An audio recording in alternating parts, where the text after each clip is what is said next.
castanheiras.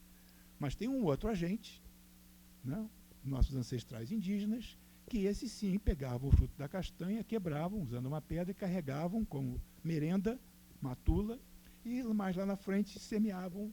E então a Amazônia é artificial,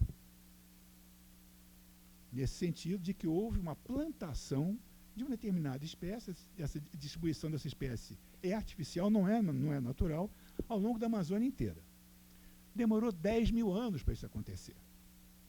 O que é notável na nossa época, que é o marco do antropoceno, como vocês vão ver, é o fato de que num prazo muito curto, num prazo de décadas, nós estamos tendo efeitos dessa ordem, dessa grandeza. Então, vamos imaginar, um estudioso do futuro, né, procura examinar as evidências geológicas da nossa época.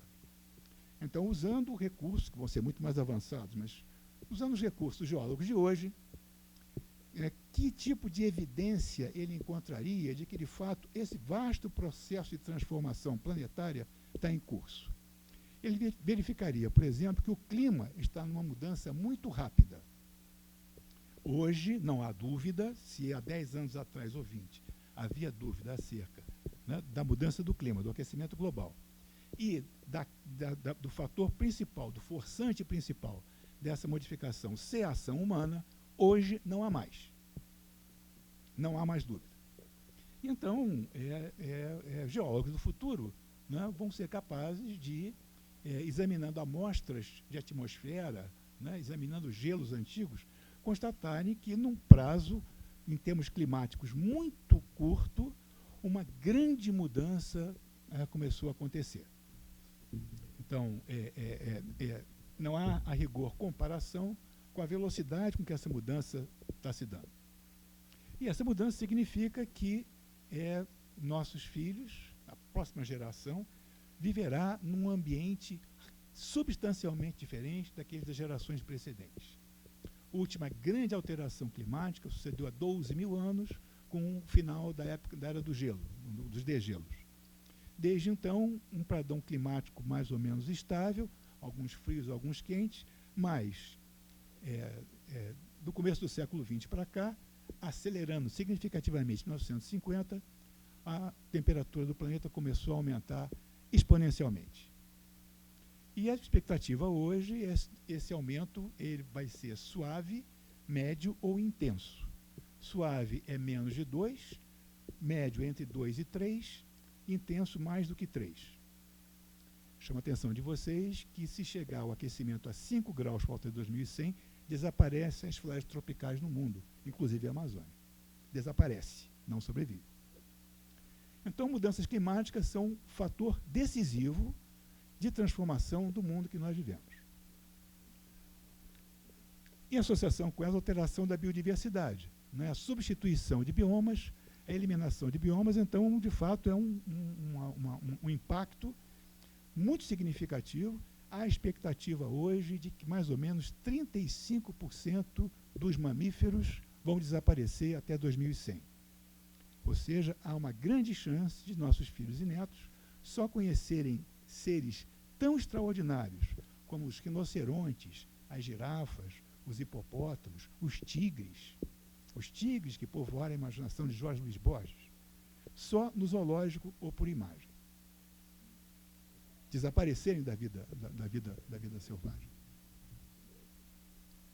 Os oceanos, que vão ser a nova fronteira agrícola, vamos cultivar os oceanos, assim como cultivamos os solos. No entanto, já foram identificados mais de 400 desertos nos oceanos, locais onde a vida desapareceu em função, essencialmente, do petróleo que nós tiramos do solo, convertemos em plástico. O plástico no oceano vai se fragmentando, até que chega uma certa unidade microscópica, um grãozinho, que constitui uma espécie de sopa, e essa sopa é intragável. Nada consegue viver nessa sopa. Então, 400 desertos nos oceanos.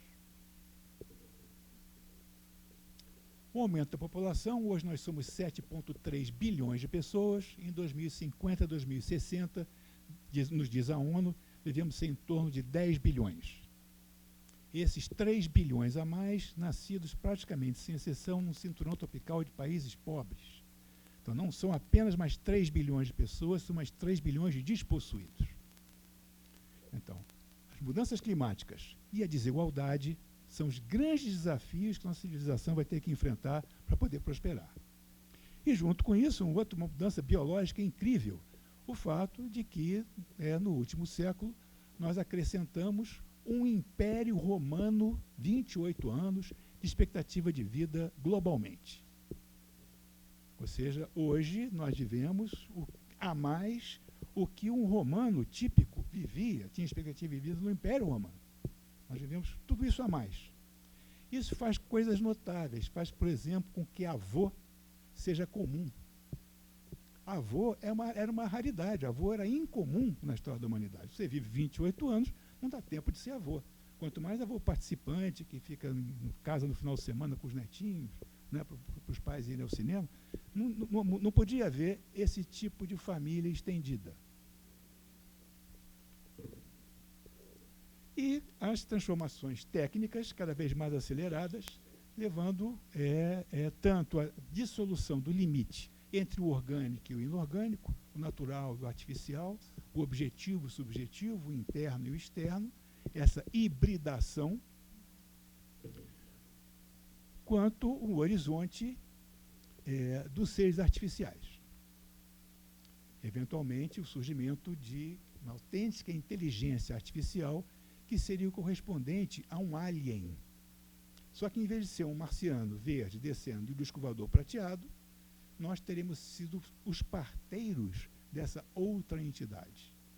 Mas ela, muito claramente, não será humana. Nós nos dialogaremos pela primeira vez, quem sabe, com uma inteligência não humana. E o fato decisivo, mais decisivo de todos, a expansão do conhecimento, né? Hoje, a cada 3 anos, dobra a quantidade de dados em química, por exemplo. Isso quer dizer que dos alquimistas medievais até 2012 foi produzida uma certa quantidade de dados sobre reações químicas, sobre aspectos da química. 2012 a 2015, a mesma quantidade. Então, isso é uma curva extremamente acelerada, fazendo com que a gente disponha de informação sobre aspectos cada vez mais diversos, mais variados do nosso estar no mundo. E o fato ainda mais decisivo de que hoje, pela primeira vez na história da humanidade, mais da metade das pessoas são alfabetizadas. Pela primeira vez, repito, mais da metade da humanidade sabe ler, ou seja, pode usufruir do legado da sua cultura, da sua tradição, da sua língua. Dessa metade, mais da metade são mulheres. Se a gente se dá conta que 100 anos atrás, começo do século XX, o número de mulheres letradas no mundo era traço, a gente compreende a imensa transformação psicossocial que está acontecendo e que pode permitir que a gente faça as escolhas que nos conduzam ao caminho da prosperidade, ao caminho da perseverança, que nos constituem como pontes entre o que veio antes e o que virá depois. Bom. Que pena. Tenta baixar um pouquinho. Isso... não.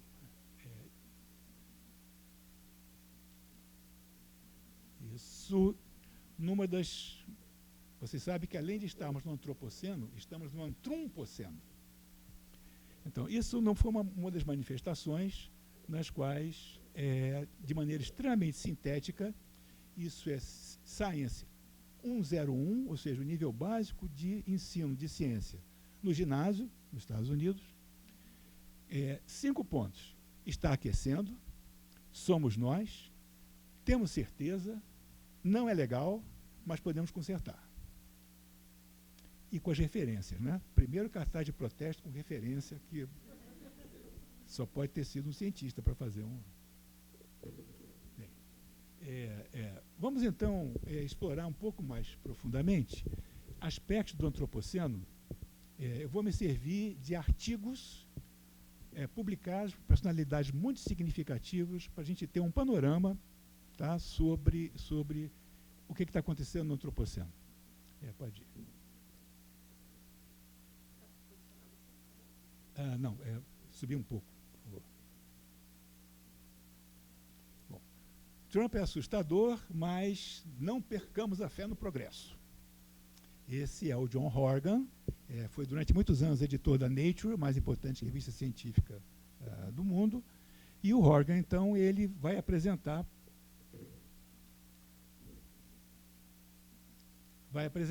evidências a partir de dados desse nosso mundo em dados, na Universidade de Oxford, vai apresentar dados demonstrando que nunca houve um momento tão incrível da humanidade.